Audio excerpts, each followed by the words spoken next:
What's up, friends? This is Jazz, bringing you a new video. This is going to be one of my bigger projects this year on the channel, and it is my book collection now.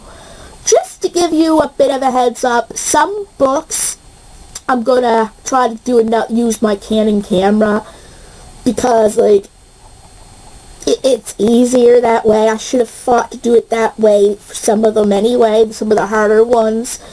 But I'm going to do my best to get as many as I can. Now, I'm going to also try not to dawdle, I'm going to try to pause at moments that aren't necessary. Now, these books aren't going to be in any particular order at this point. I got bags on bags of books. Yeah, the amount of books almost felt two, garbage bags, not garbage, but the clear garbage bag, and at least two other bags. So, yeah, and some even didn't even fill that. I would have needed another bag, but I'm just doing the bed, and some books I don't need to move. I'll just talk about them with my Canon camera. So, the first book I'm going to show you is E.T. the Extraterrestrial. Now, I believe this is a novel to go along with the movie, in a way. So, I got that in a haul. So, that's pretty cool.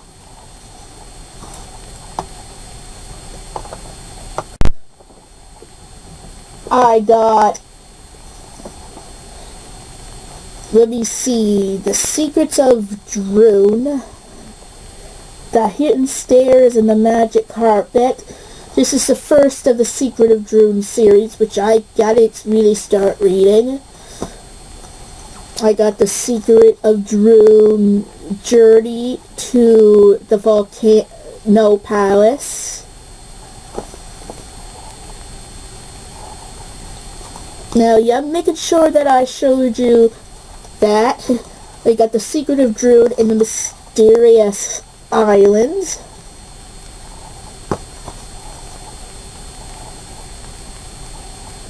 And The Secret of Drune in the City in the Clouds.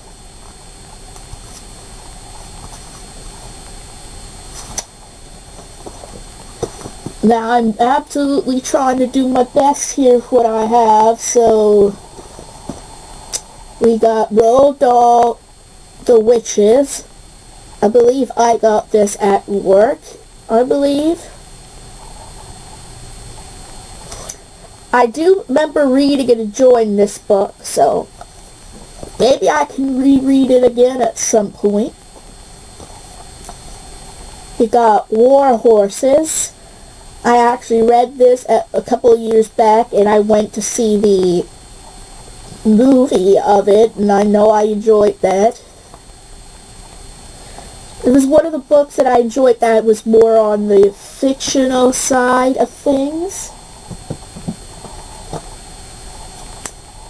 We got Hannah, which I did not read yet, but it's talking about the true tales, it's not true. Well, I don't know if this is true, but it talks about Nova Scotia, which is the area I live. So, I got this at a haul, I think the bargain haul, one of the bargain haul videos, so I never read it yet.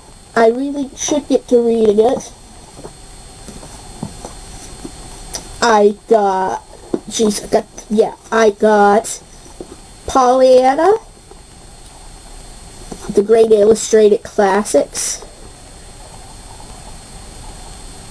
I heard that they're decent books, they're more translated to, they're more translated to what? Easier version? Running for Dave. I believe I know that this is just a book I had. I had never read it. I don't think I got it I had it before my YouTube career, I believe, at some point. So, as I said, if there's ever a time I need to read something, I guess I do have that to read. Jeez. Oh well, I was just trying to find a good place for my books. I'm going to have to eventually empty a bag for I could put in the books that I've read, so I got The Strange Case of Dr. Jekyll, Mr. Hyde, Illustrated Classics. I'm starting to think that great illustrated classics are books that are an easier, watered-down version of actual, books that are harder in a way. So if there's a great illustrated classic, then there is a good chance that they're difficult books to begin with. Anne of Green Gables, I got this recently. I believe, so does that mean Anne of Green Gables is meant to be a difficult book? I have no idea. But this is it's a hardcover version of it, so.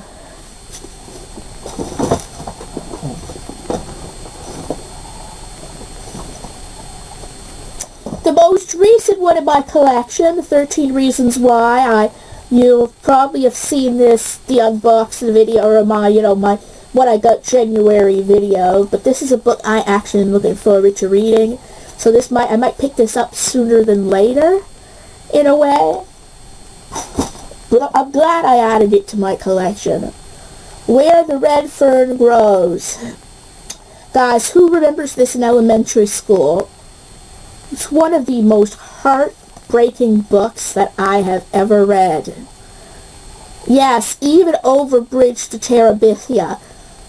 I don't know why. I find it harder. Spoilers. I find it hard when animals die. I relate to them more than I do to humans.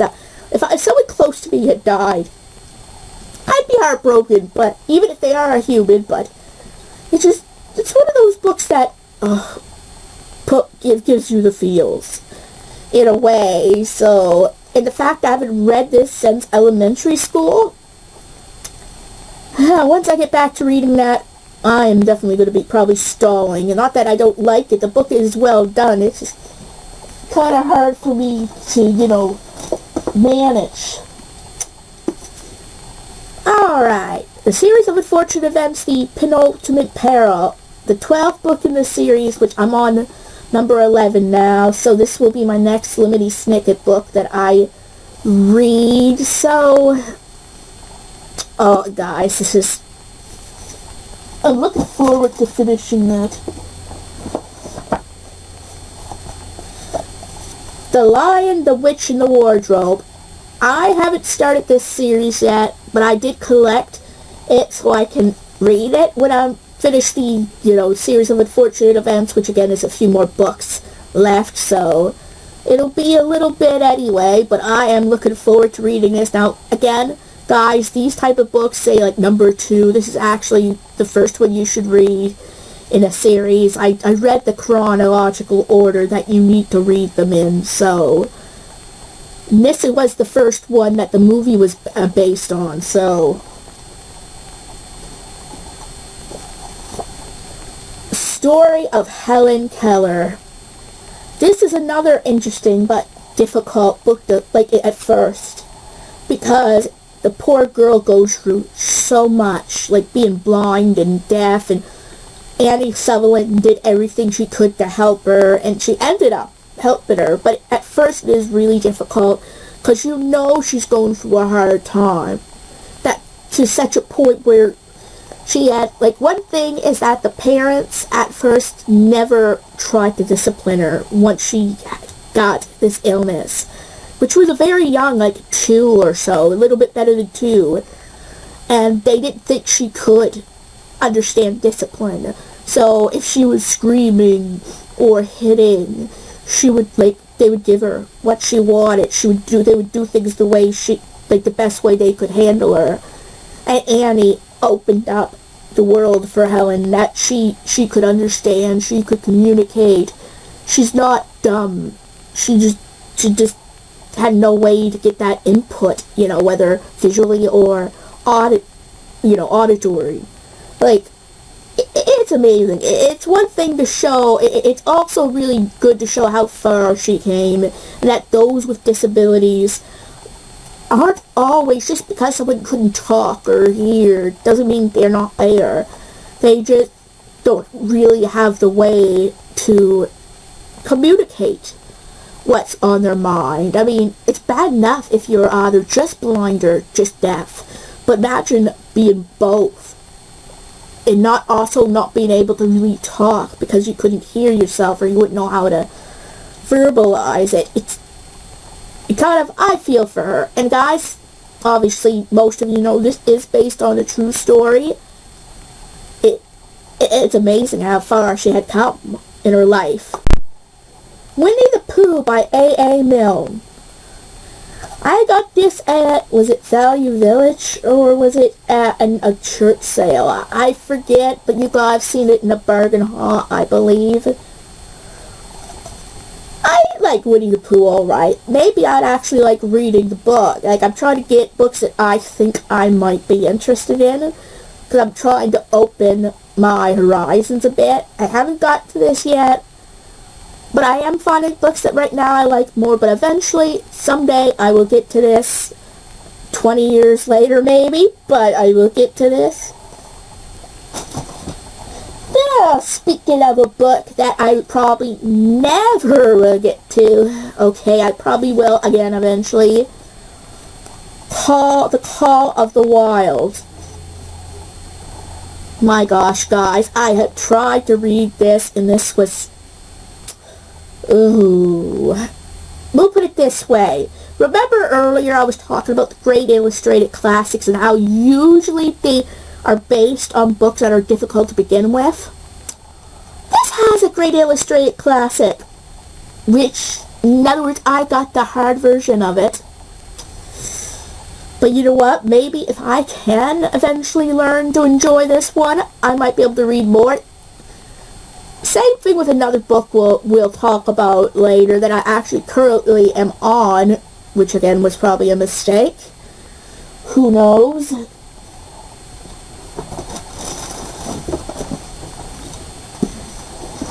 A series of unfortunate events. The end. The last book of the series, and I have another copy of this that is from Britain. You know, the British version of it. But I am so looking forward to actually being able to finish the series. I mean, you know what, I am and I'm not. Because I actually really love the series. I would just say this is, I mean, I love Harry Potter too. And Harry Potter had always been more challenging for me than this. This was one of the absolute, so far, first series that I've almost been able to stick to, not put down when I was reading. Yeah, most people that's Harry Potter or whatever, but for me, it is this series. Like, again, I don't know why, but this resonates with me, this series. And I think both Harry Potter and this series are very important to me for different reasons. But this so far has been the first series that I haven't had way too much trouble with from the get-go. I know you could argue Goosebumps is the same way, but that isn't like a continued series. This is an actual series that continues, it follows the same people. So that's what I mean by series, right? This has to be the first full-on series so far that I've downright enjoyed. Didn't have to take long to process. Almost couldn't put it down. I would read it for an hour or two on end. I did that at work constantly. And I'm actually going to be kind of sad when I finish it. But I heard there's another tie-in book or tie-in series that I definitely think I am going to get at this point now, eventually. Just, so far the series has been a ride for me. Alright, so the next book here is kind of just a Twilight, books with different pictures, and again, I still have them. I do not really read Twilight anymore. I don't know why, it's something that it helped me with my mom's passing, but it, maybe in the same way, that's what it makes it more difficult for. We got Tempted. Now this is the House of Night series. I've read them, I believe, years ago now. This series might be another series that I would get back to again someday. this is definitely not coming before the Chronicles of Narnia. That's for sure. I do, because I've never read the Chronicles of Narnia, so I want to kind of give something new a chance. But I forget what number this is in the series, but this is Tempted of the series. A series of unfortunate events, The Miserable Mill, which is the fourth in this series. I actually really did enjoy this book. Some great characters like Phil. It's just so optimistic all the time, he is. Like, I mean, who can be that, optimistic, no matter what happens to you? Not very many people, that's for sure. Now, on a similar vein, the host. Yes, guys, I actually read this all years ago, but this the same author of Twilight made this book. Now, just at curiosity's sake, I said I had read every single page. Okay, gotta go back. There's 32 other pages, like in the prologue or the bonus chapter, but in the original book, there is 619 pages. And I read it all. This should teach me something. That I was able to read a huge book. I just need to take the time to sit down and be more disciplined with myself. That, maybe there might be a time that I might reread this over Twilight. Maybe, but not for a long time. I'm telling you. Not with this. Look. This is the biggest book one of the biggest books I've ever seen. It's like this could easily be a book and a half of this series of unfortunate events. I mean, the series of unfortunate events is a pretty big books too when you think about it, but speaking of Twilight, yeah, I don't know why, like, I used to love it, but there's just, for me, it's just kind of difficult. So, in Twilight,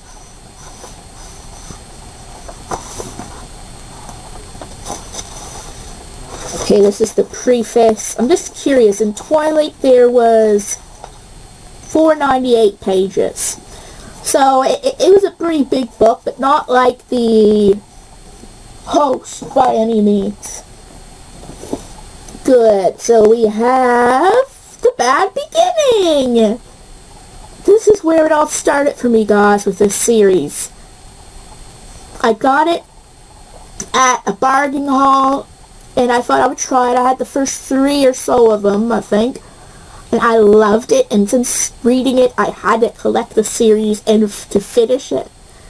Again, this was one of the first series that I actually purposely bought because I loved reading, that I knew I was going to read it. Again, I do not regret doing this, starting this series, although I wonder if I am kind of regret doing this video. The Wide Window, book number 3 of the series, and just the misery is going worse and worse as it is. I think this one I did get at a bargain haul as well as the first one.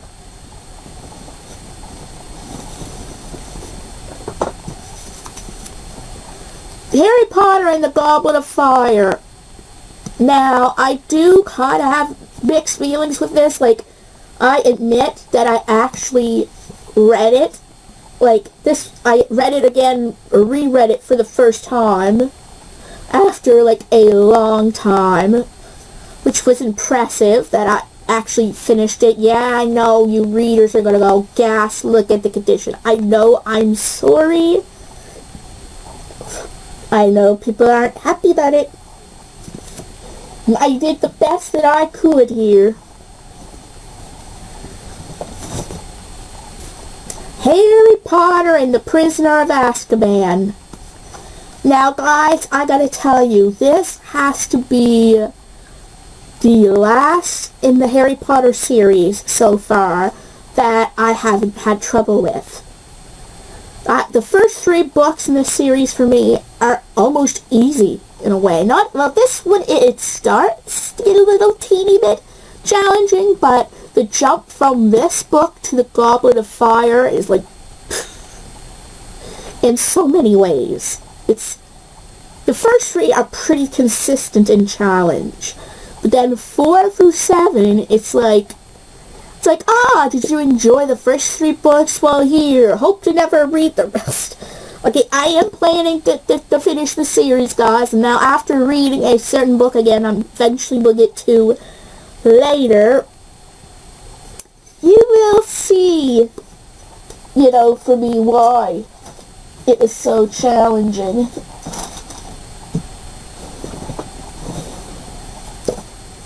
Harry Potter in the Chamber of Secrets. Oh, I just love the Ron Weasley. How dare you take your father's car? Oh gosh, howlers, am I right? I would hate to see my aunt send one of those to me, who the heck, especially when they were watching the movies, were traumatized by Molly Weasley's howler. Yeah, no.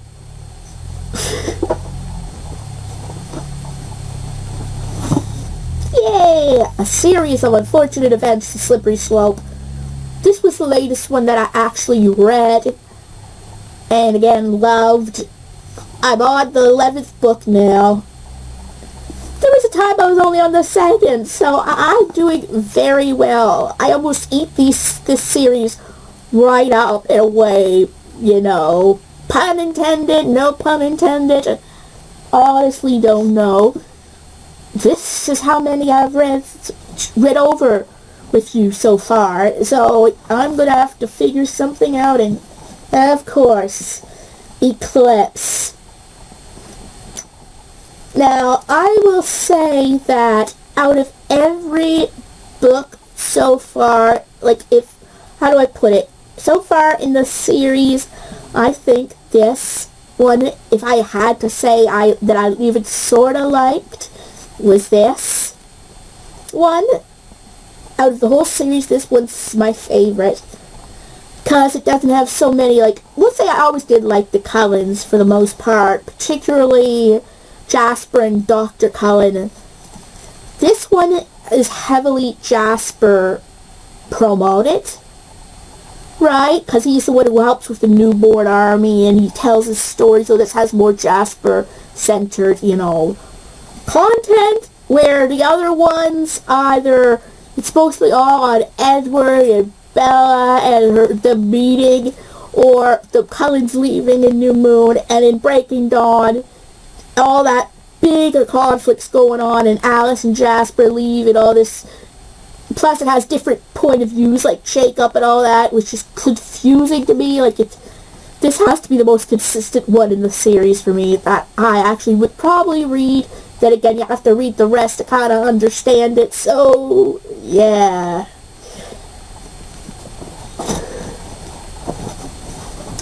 Well, we're getting close to, the end of this bag, yay. Well, guys, here is actually the start of comics. Homicidal Psycho Jungle Cat. In other words, it's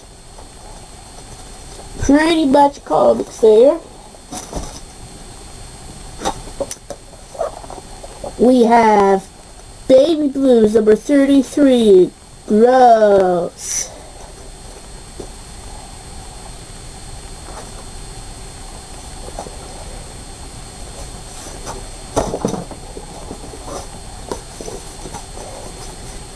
Baby Blues. Frame, the Baby Blues Treasury. That is actually pretty cool there.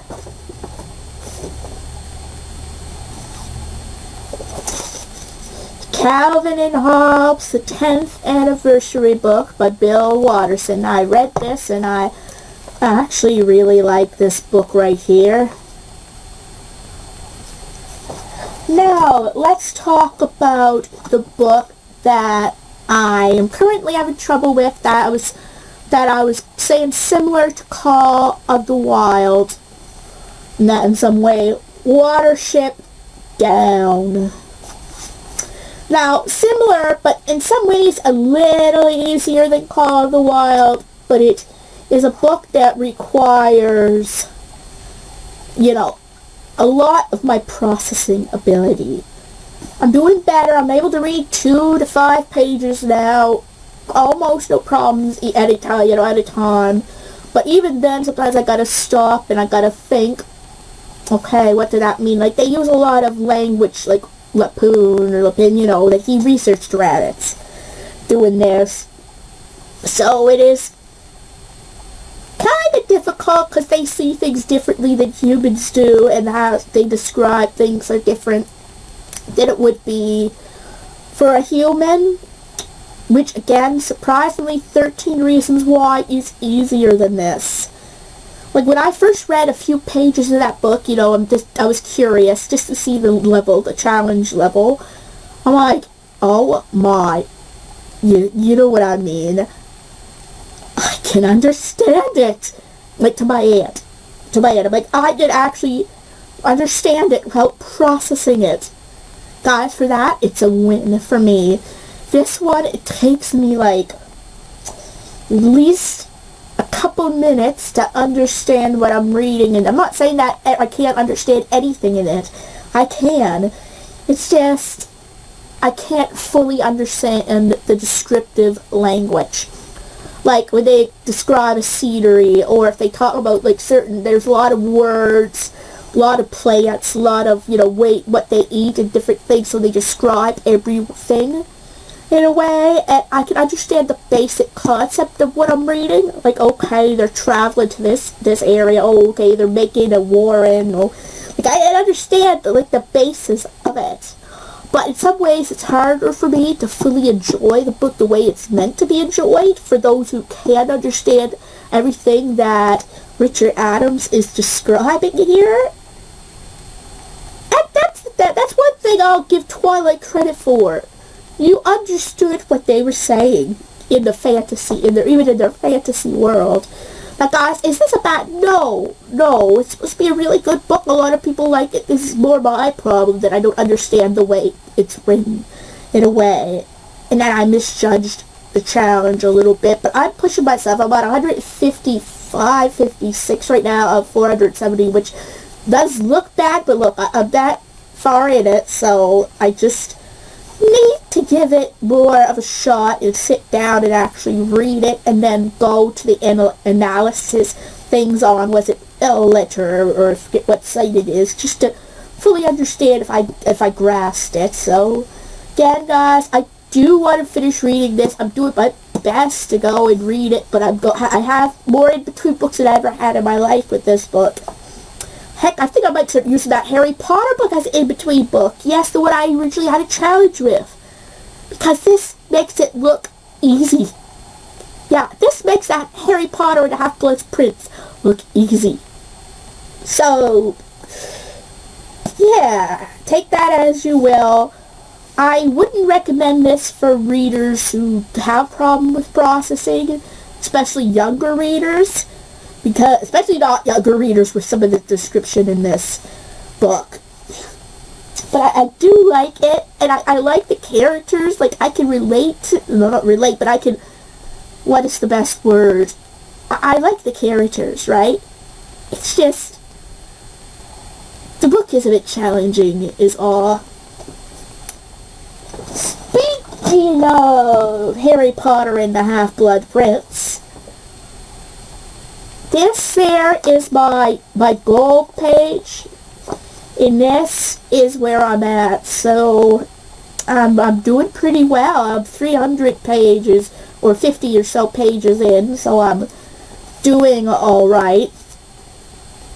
Better again than what I am at Watership Down. Maybe I should make a goal page for the Watership Down to give me more incentive to see where I'm going. Maybe. I don't know. A series of unfortunate events, the Grim Grotto.